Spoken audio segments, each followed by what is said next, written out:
Hello বন্ধুরা, সকলকে স্বাগত জানাই আমাদের গল্পের চ্যানেলে। আজকে আমাদের গল্পের চ্যানেলের উপস্থাপনা হলো গোপাল ও মা কালী। বন্ধুরা, গল্পটি হচ্ছে দারুণ মজাদার। চলো বন্ধুরা, দেরি না করে আজকের এই গল্পটি শুরু করা যাক। Let's start.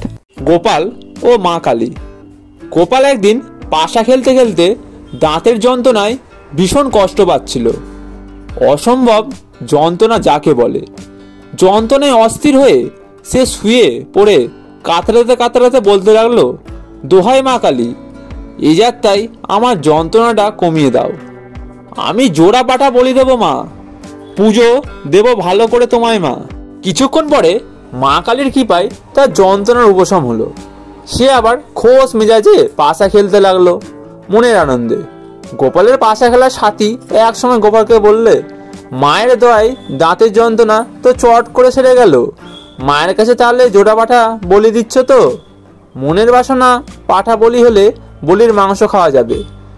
গোপাল পাশার চাল দিয়ে খোঁজ মেজাজে বলল, যন্ত্রণা আমার এমনিতেই সেরে যেত, এ ব্যাপারে আর মা কালীর কেরামতি কোথায়? যন্ত্রণায় অস্থির হয়ে কি বলে ফেলেছি, সেই জন্য আবার জোড়া পাঠা বলি দিতে হবে নাকি? মা কালী আমার মাথায় থাক। তারপর গোপাল দিব্যি খোঁজ মেজাজে পাশা খেলতে লাগলো। ওদের কথায় আর পাত্তা দিল না। খেলার সাথীর মন খারাপ হয়ে গেল। কিন্তু কথাই বলে, ধর্মের কল বাঁধছে নড়ে। বেশ কিছুক্ষণ পরে গোপালের দাঁতের যন্ত্রণা আবার অসম্ভব রকম বেড়ে গেল। এবারকার যন্ত্রণা আগের চেয়েও ভয়ানক।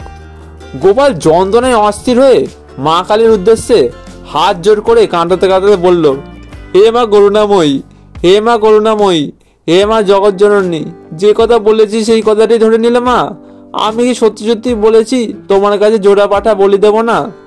এত বোঝো মা, ঠাট্টা বোঝো না। এবার খেলার সাথীর মুখে জোরে হাসি ফুটতে লাগলো। বলির পাঠার প্রসাদ মাংস নিজ্ঞাত পাবে এই মন ভেবে।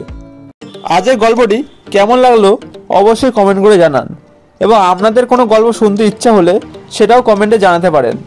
দেখা হচ্ছে পরবর্তী ভিডিওতে। ততক্ষণ ভালো থাকুন, সুস্থ থাকুন, আমাদের চ্যানেলের সাথে যুক্ত থাকুন। ধন্যবাদ।